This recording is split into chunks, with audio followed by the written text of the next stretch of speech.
സ്വന്തം വിവാഹത്തിന് മദ്യപിച്ചെത്തി പ്രശ്നമുണ്ടാക്കിയ യുവാവിനെ വിവാഹവേഷത്തിൽ തന്നെ പോലീസ് കസ്റ്റഡിയിലെടുത്തു.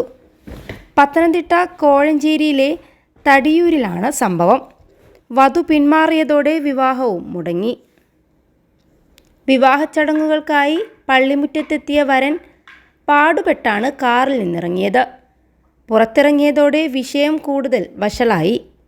വിവാഹത്തിന് കാർമ്മികത്വം വഹിക്കാനെത്തിയ വൈദികനോട് പോലും ഇയാൾ വളരെ മോശമായി സംസാരിച്ചു.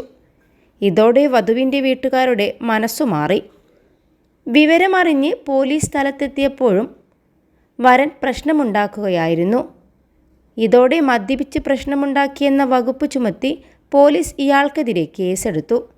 വൈദ്യപരിശോധനയിലും വരൻ മദ്യപിച്ചിരുന്നതായി തെളിഞ്ഞു. വിദേശത്തായിരുന്നു യുവാവ്. വിവാഹത്തിനായിരുന്നു നാട്ടിലെത്തിയത്. ഇയാൾ രാവിലെ മുതൽ മദ്യപാനം തുടങ്ങിയിരുന്നതായി ബന്ധുക്കളിൽ ചിലർ പറഞ്ഞു. +2 ഡിഗ്രി കഴിഞ്ഞവർക്ക് world's first AR VR class റൂമിലൂടെ സ്മാർട്ട് ഫോൺ എഞ്ചിനീയർ ആവാം. കൂടുതൽ അറിയാൻ വിളിക്കൂ ബ്രിഡ്കോ ആൻഡ് ബ്രിഡ്കോ. ഒടുവിൽ വധുവിൻ്റെ വീട്ടുകാർക്ക് 6 ലക്ഷം രൂപ നഷ്ടപരിഹാരം നൽകാമെന്ന ധാരണയിലാണ് ഇരുകൂട്ടരും പിരിഞ്ഞത്. വ്യത്യസ്തമായ കാരണങ്ങളാൽ വിവാഹം മുടങ്ങിപ്പോയി എന്ന നിരവധി വാർത്തകൾ ഇതിനു മുമ്പ് പുറത്തു വന്നിട്ടുണ്ട്. അത്തരത്തിലൊന്നാണ് അടുത്തിടെ ഹൈദരാബാദിലും നടന്നത്. വിവാഹ നിശ്ചയത്തിന് വധുവിൻ്റെ വീട്ടുകാർ മട്ടൻ വിഭവം വിളമ്പിയില്ലെന്ന് ആരോപിച്ചായിരുന്നു ആ വിവാഹം മുടങ്ങിയത്. ഇക്കഴിഞ്ഞ നവംബറിലായിരുന്നു നിസാമാബാദ് സ്വദേശിനിയായ യുവതിയുടെയും ജഗ്തിയാൽ സ്വദേശിയായ യുവാവിൻ്റെയും വിവാഹ നിശ്ചയം. വധുവിൻ്റെ വീട്ടിൽ വെച്ചായിരുന്നു ചടങ്ങുകൾ നടന്നത്.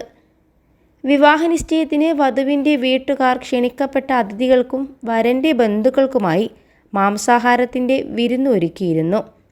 എന്നാൽ അതിൽ മട്ടൻ വിഭവം വിളമ്പിയില്ല എന്നാരോപിച്ച് വരൻ്റെ കുടുംബം പ്രശ്നമുണ്ടാക്കി. മട്ടൻ വിഭവം തയ്യാറാക്കിയിട്ടില്ലെന്ന് വധുവിൻ്റെ വീട്ടുകാർ പറഞ്ഞതോടെ രംഗം കൂടുതൽ വഷളായി. തുടർന്ന് പോലീസും സ്ഥലത്തെത്തി. പ്രശ്നം പരിഹരിക്കാൻ പോലീസ് ശ്രമിച്ചെങ്കിലും വധുവിൻ്റെ കുടുംബം തങ്ങളെ അപമാനിച്ചെന്ന കാര്യത്തിൽ വരൻ്റെ വീട്ടുകാർ ഉറച്ചുനിന്നു. തങ്ങൾ ആവശ്യപ്പെട്ടിട്ടും മട്ടൻ വിഭവങ്ങൾ ഉൾപ്പെടുത്തിയില്ലെന്ന് വരൻ്റെ കുടുംബം പറഞ്ഞു.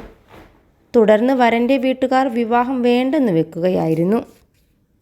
21 ലക്ഷത്തോളം സന്തുഷ്ടരായ ഉപഭോക്താക്കളും 2 ലക്ഷത്തോളം തിമിര ശസ്ത്രക്രിയകളും പൂർത്തിയാക്കിയ മലബാറിലെ ഏക കണ്ണാശുപത്രി അൽ സലാമ ഐ ഹോസ്പിറ്റൽ റോഡ് പെരിന്തൽമണ്ണ.